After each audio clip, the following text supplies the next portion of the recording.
Title: The Haunting of Hollowbrook House. Hollowbrook House had stood empty for as long as anyone in the small town could remember. The grand old mansion, hidden behind a dense thicket of trees, had earned a sinister reputation. Locals spoke of strange noises, eerie lights, and shadowy figures moving through the windows at night.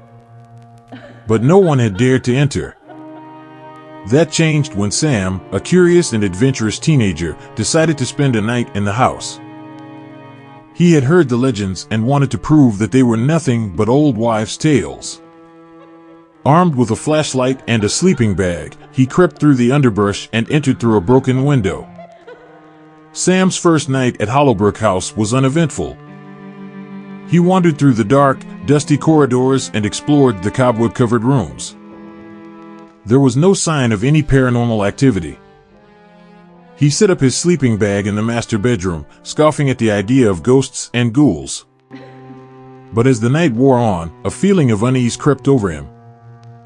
He couldn't shake the sensation that he was being watched. Every creak of the old floorboards and rustle of leaves outside sent shivers down his spine. The house was not as empty as it seemed. In the dead of night, Sam was awoken by a chilling, otherworldly moan. He sat up, his heart pounding, and pointed his flashlight toward the sound. There, in the corner of the room, stood a ghostly figure, dressed in tattered clothing, with hollow eyes that stared into his soul. Sam's scream echoed through the house as he fled the room. The ghostly figure pursued him, gliding effortlessly through the walls. Panic set in as Sam realized he couldn't escape the malevolent presence. The house seemed to come alive, doors slamming shut, and whispered voices filling the air. As Sam struggled to escape the relentless entity, he began to uncover the secrets of Hollowbrook House. It was built in the 1800s by a wealthy family that had fallen into madness and despair. They had dabbled in the occult, and it was rumored that they made a pact with a malevolent spirit in exchange for wealth and power.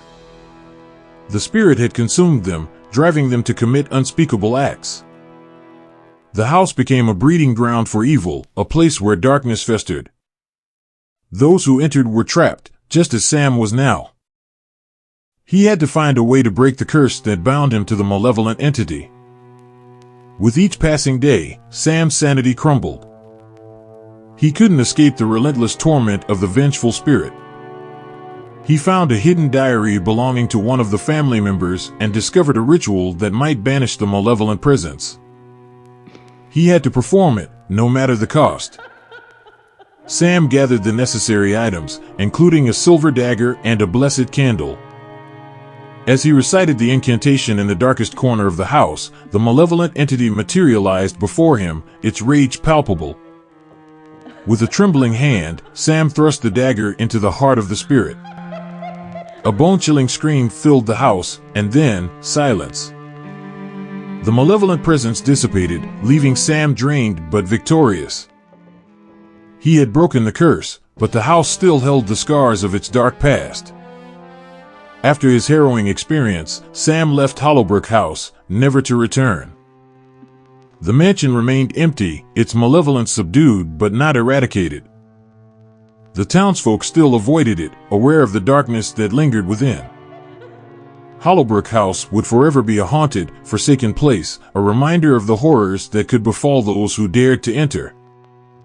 And in the small town, the legend of the house would live on, a chilling warning to anyone who thought they could spend a night alone within its sinister walls.